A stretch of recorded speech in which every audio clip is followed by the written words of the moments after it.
Miss Marvel on the spine.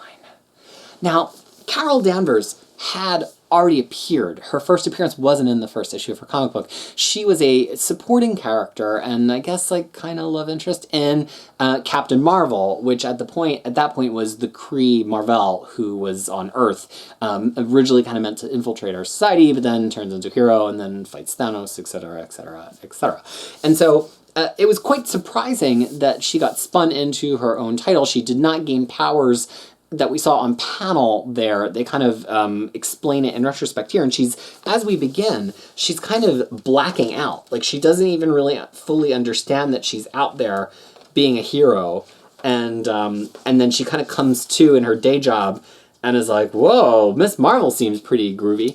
And even though she had run security for NASA and the Air Force and had been a pilot, where we pick her up here, she is the editor of a woman's magazine, and the J. Jonah Jameson is asking her to do an issue on this new hero, Miss Marvel, the color restoration. And thus, I already can tell you how excited I am because it is gorgeous.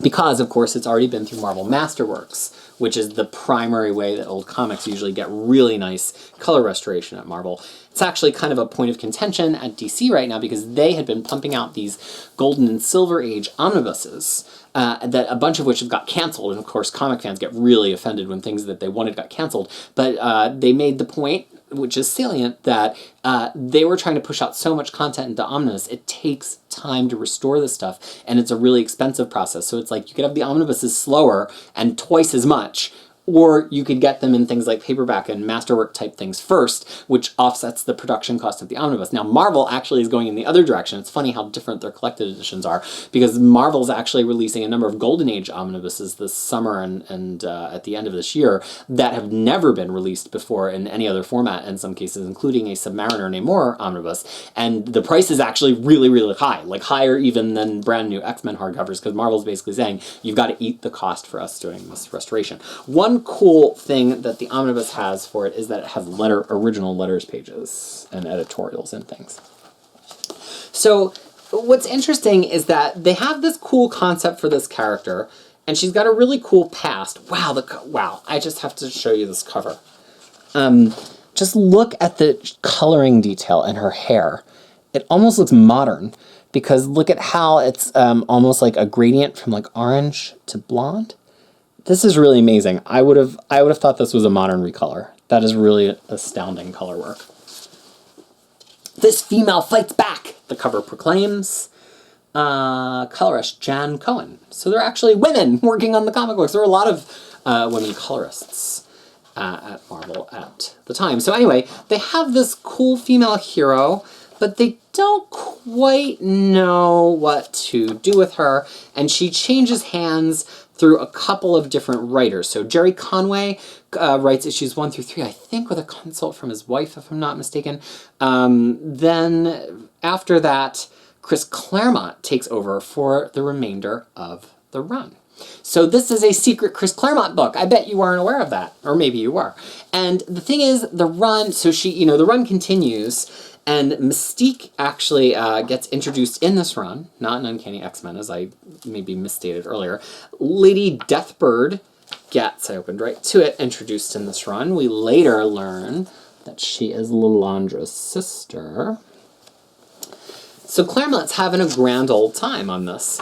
Unfortunately, it gets canceled 2 issues prior to Claremont wrapping up what he wanted to wrap up. The scripts existed, but then they were not produced. And so years and years later, in the early 1990s, they produced those 2 scripts with modern art in an anthology title called Marvel Superheroes in issues 10 and 11. So this is a really weird case, and it's especially weird in the Marvel Masterworks, where there are 1990s comics mixed in with these late Bronze Age comics. And that's really interesting and entertaining, but those stories, Claremont factored them in. He assumed they would have existed and kind of almost refers to them at the point that he moves on to Avengers Annual 10. So they're the true end of Miss Marvel's story.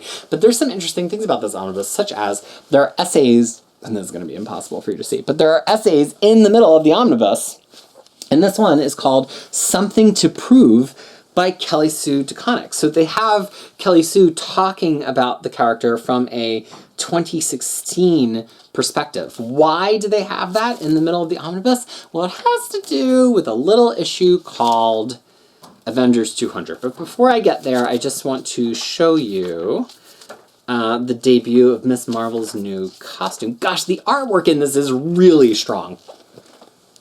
I'm really excited. I mean, clearly I've read these, but as I mentioned, I read them in floppy. I don't think I've opened the Epics or the Masterworks yet, because I was actually hoping to do a podcast about reading it. If anybody's a big Carol Danvers fan out there and you want to do a Carol Danvers podcast with me, I have the schedule all worked out. Here she is in her new costume that we knew her in for many years, opposite an ad for X-Men, which Claremont was also writing at the time. Avengers 200. So the series gets to its end.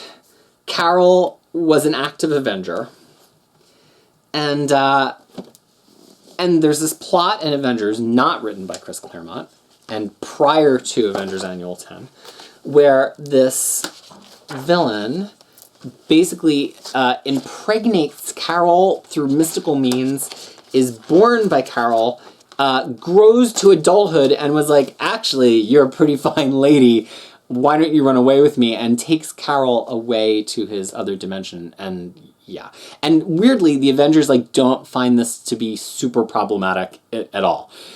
It is really, truly a low point for writing the agency of a female character in Marvel. And to Chris Claremont's eternal credit, as soon as he could, he immediately has Carol basically lay the smackdown on her Avengers colleagues for thinking that it was okay to let her walk off into that situation. That's at the end of Avengers Annual 10. She basically just reads the Avengers to filth. Like, how could you? Do you have any self-awareness that you realize that this is not something I was doing totally of my free will? I thought I was your friend. And I very recently just read Avengers Annual 10 to my daughter.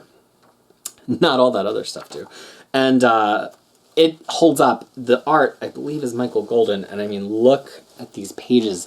They look so modern. If you have Marvel Unlimited, I would say go on immediately. Do not wait.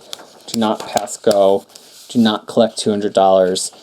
Go on now. It's so gorgeous. It is absolutely worth a read. It's iconic.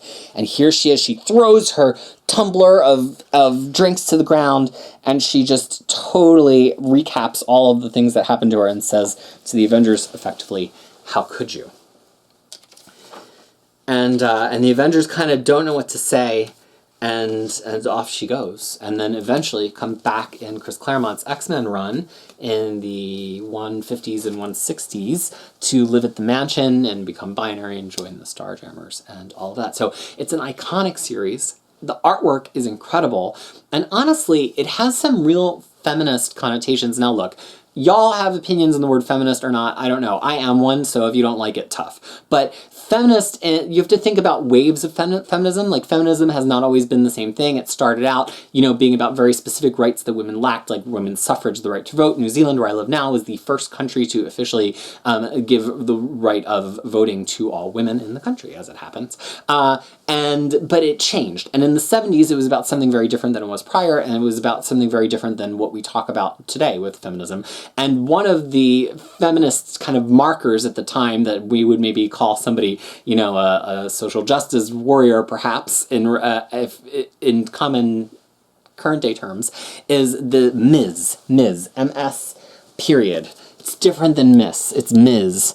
It implied a certain self-possessedness in the bearer of the title, and so it was actually a pretty big deal to launch this character as Ms. Marvel. I mean, people say Miss Marvel, but yeah. So it's, she's this woman all out for herself, at last a bold new superheroine in the stunning tradition of Spider-Man.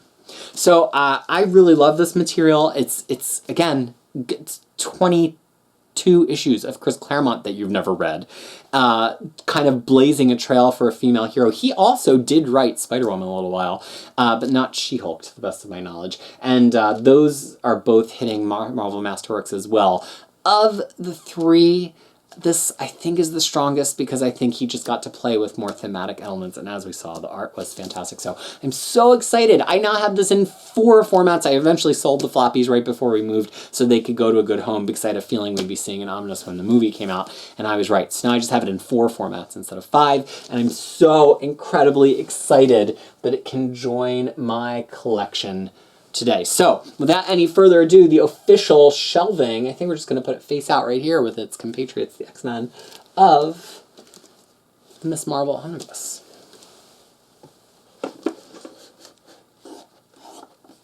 There she goes. Thank you so much for watching and listening to me ramble about one of my favorite characters and one of the most historic series in my collections. This has been Crushing Comics. I'm your host, Peter, and I got all dressed up just for you. Thanks for tuning in. I will see you next time.